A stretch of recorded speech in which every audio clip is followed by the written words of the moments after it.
What up, Fight World? It's your boy Ego, and I'm back with some more boxing. I want to give you guys this update. Now, Forbes just released the world's highest paid athletes list 2015. Can I get a drum roll, please? In at number one, none other than Floyd Money Mayweather Jr.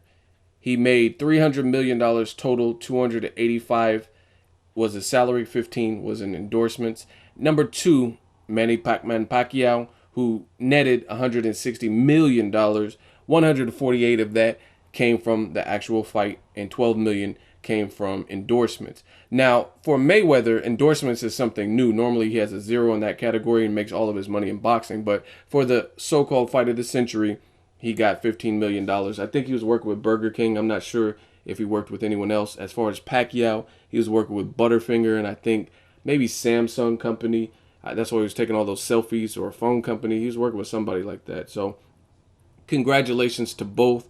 Just goes to show you, if you have a dream, if you have skills and you believe in them, you can achieve anything. I mean, these two guys have paved the way for a lot of young fighters, and they've paid their dues, really, as far as I'm concerned, as far as boxing, and they're at the tail end of their career. So good to see them get a nice, hefty payday, and good to see the Forbes list being occupied by actual boxers. You know what I mean? Boxing sometimes doesn't get the credit it deserves as a sport, and it's crazy. Like I said, you look at the guys, both of the guys, their story. Manny Pacquiao, from selling cigarettes and donuts on the street of the Philippines to taking a gamble, taking a chance coming to America, teaming with the right people, getting the team behind him, and going through losses. Like, he got knocked out early in his career, and just really being able to bounce back from that, learning the common language of English and everything he's accomplished, beating guys that no one gave him a chance to beat, like De La Hoya, Cotto, etc. And same thing for Floyd Mayweather. Growing up Grand Rapids, Michigan, definitely a rough part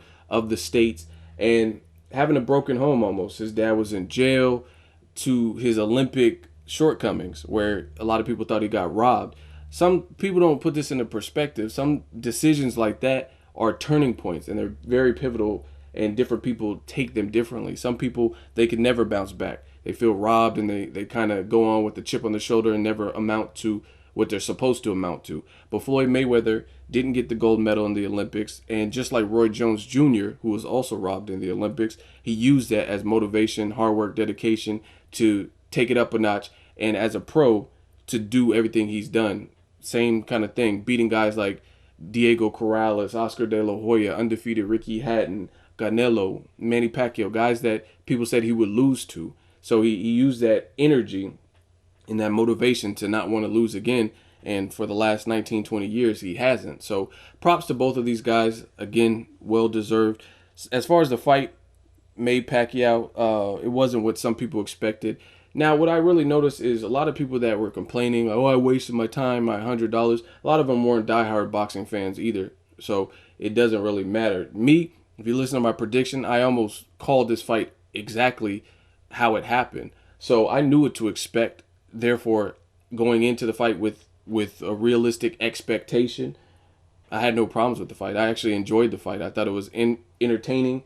Pacquiao tried in the fourth round. It's just Mayweather showed that separation. But a lot of people, I noticed, they were expecting some phenomenal knockout or knockdowns, and it doesn't always work like that at this level. I mean, even in the UFC, which they use smaller gloves and whatnot, I watched John Jones and Daniel Cormier, like the best of the best, yeah, expecting like fireworks. And it was a good fight, but at the same time, it wasn't some sensational. I've seen way better UFC knockouts. I think Cormier's last fight was more entertaining than the John Jones one. So again, when you put two guys in who are at the top of their class, top of their game, then you're not always going to get a knockout. But we already know what time it is. A lot of people just want to see Mayweather lose.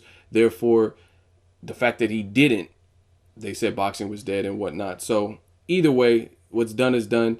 Let me know what you guys want to see, what's next from both of these guys. One thing that I do find that is incredible with this particular list is, in at number 3 is Cristiano Ronaldo, who is a footballer, famous footballer, worldwide recognition. And Manny Pacquiao made 2 times more than what he did. And Ronaldo, he is very popular and he's very skilled at soccer, and he made 80 million total. So he's at the 80 million mark, and 30 million of it roughly is coming from endorsements, versus Mayweather and Pacquiao they got about 12 to 15 million dollars in endorsements, and majority of their money from one fight.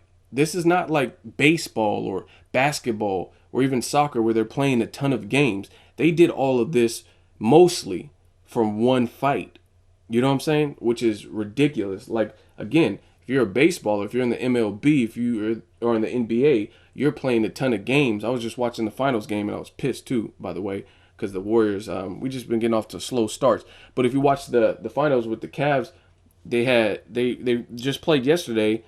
They're not playing today, and then they're back at it tomorrow. So they play a lot. Mayweather and Pacquiao made this type of money in one night, in one solitary fight.